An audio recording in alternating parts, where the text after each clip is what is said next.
What if everything we call good, every noble act, every effort, every performance, could be completely misunderstood by God? What if the deeds we proudly display, the work we pour our lives into, might be rejected in heaven's eyes?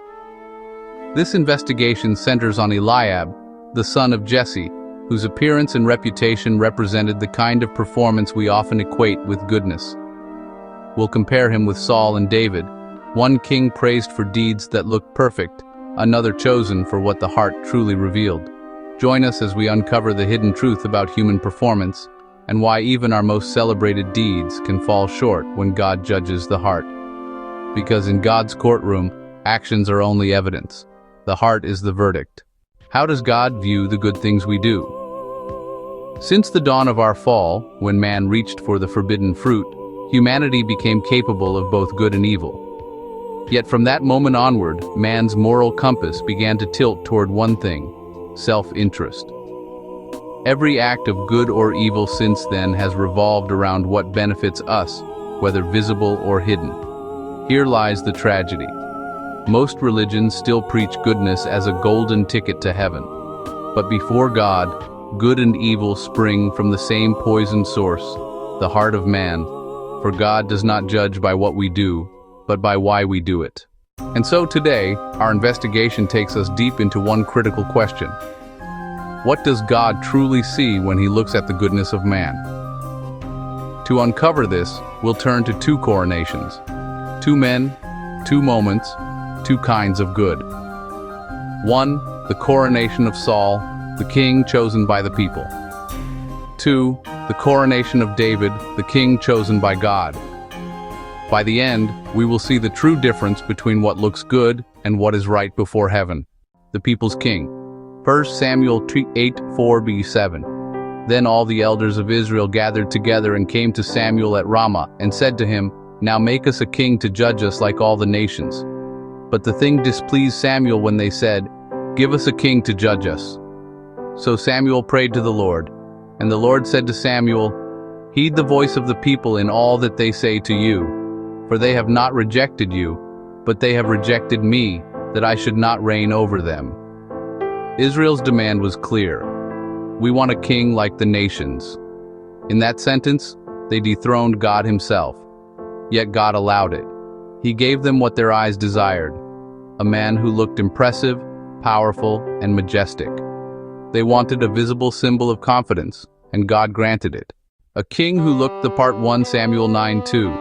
And he had a son whose name was Saul, a choice young man and a goodly. And there was not among the children of Israel a goodlier person than he. From his shoulders and upward he was higher than any of the people. From the outside, Saul was everything a nation could wish for: tall, handsome, commanding. He looked like the kind of man who could bring peace and crush enemies. But beneath that impressive exterior was a man fearful, insecure, and unfit to face even one giant. Goliath exposed that truth. Yet because Saul looked right, the people rejoiced. And God, in his patience, allowed the people to have what they wanted. 1 Samuel 9:17. When Samuel saw Saul, the Lord said to him, "There he is, the man of whom I spoke to you. This one shall reign over my people." A king chosen to please the eyes of men, not the heart of God. Saul did many things that seemed noble, but his obedience was shallow. He spared what God said to destroy, justified what God condemned, and yet the people adored him. 1 Samuel 10:23-24. And they ran and fetched him thence. And when he stood among the people, he was higher than any of the people from his shoulders and upward. And Samuel said to all the people, "See ye him whom the Lord hath chosen, that there is none like him among all the people?" And all the people shouted and said, "God save the king." The crowd erupted. Applause thundered. A nation crowned a man because he looked like a king. But while the people cheered, heaven sighed. For though Saul reigned 40 years among men, God rejected him after the second. 1 Samuel 15:10-11.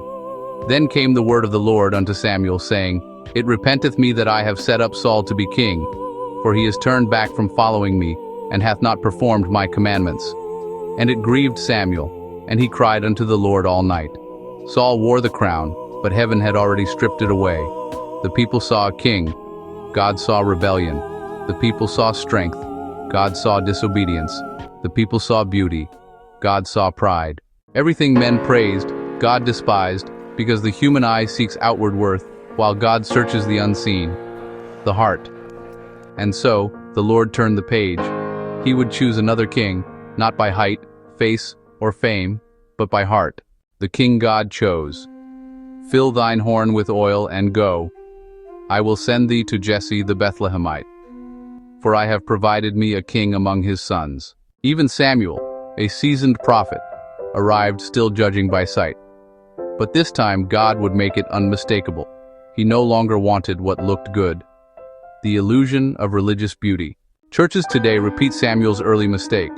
They exalt image, charisma, and talent, mistaking shine for substance. People trust in pastors, influencers, and polished personalities who look anointed, while their hearts remain unseen. Appearance becomes the new God. Good works become the new gospel. And soon, Jesus is overshadowed by those claiming to serve him.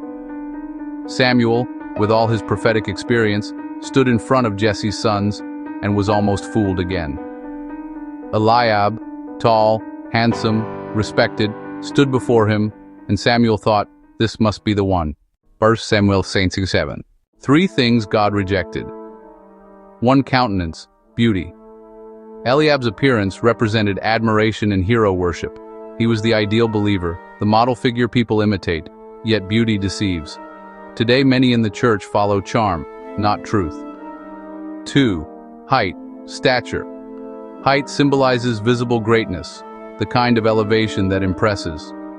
In every age, spiritual giants arise, men and women people measure themselves against. But God does not compare sizes, he weighs hearts. 3. Stature, reputation and honor. Eliab was a known warrior, even Samuel respected him. But as Jesus warned in Matthew 24, even the elect could be deceived. Many carry honorable titles but hollow hearts.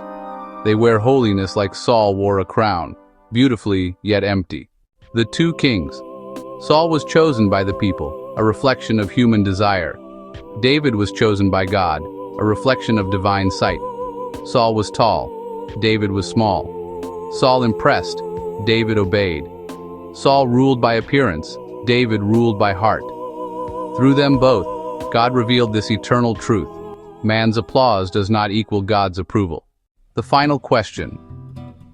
Before you admire anyone's beauty, height, or honor, before you applaud good works, sermons, or spiritual reputations, stop and ask, do you see as man sees or as God sees? Many today preach the gospel through the lens of human heroes, biblical or modern, and in doing so, they quietly remove Christ from view. The image of Jesus fades behind the glare of human excellence, and just like Saul, these admired figures shine for a season. But soon heaven whispers again, I have refused him. For the Lord seeth not as man seeth, for man looketh on the outward appearance, but the Lord looketh on the heart. Case closed. Let this investigation remind us. The eyes of man measure greatness by beauty, height, and honor. But God measures by obedience.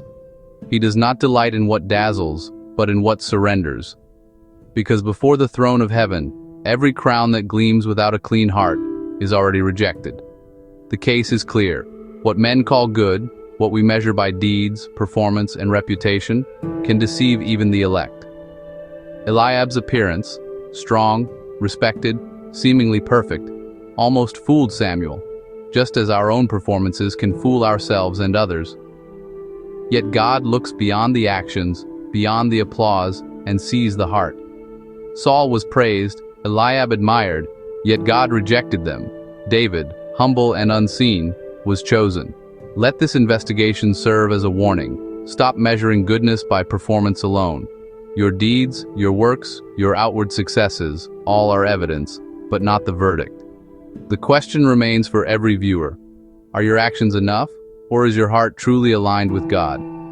And don't miss the next episode, where we dive into the unseen life of David, the hidden heart and faith that God truly honors. What if everything we call good, every noble act, every effort, every performance, could be completely misunderstood by God? What if the deeds we proudly display, the work we pour our lives into, might be rejected in heaven's eyes?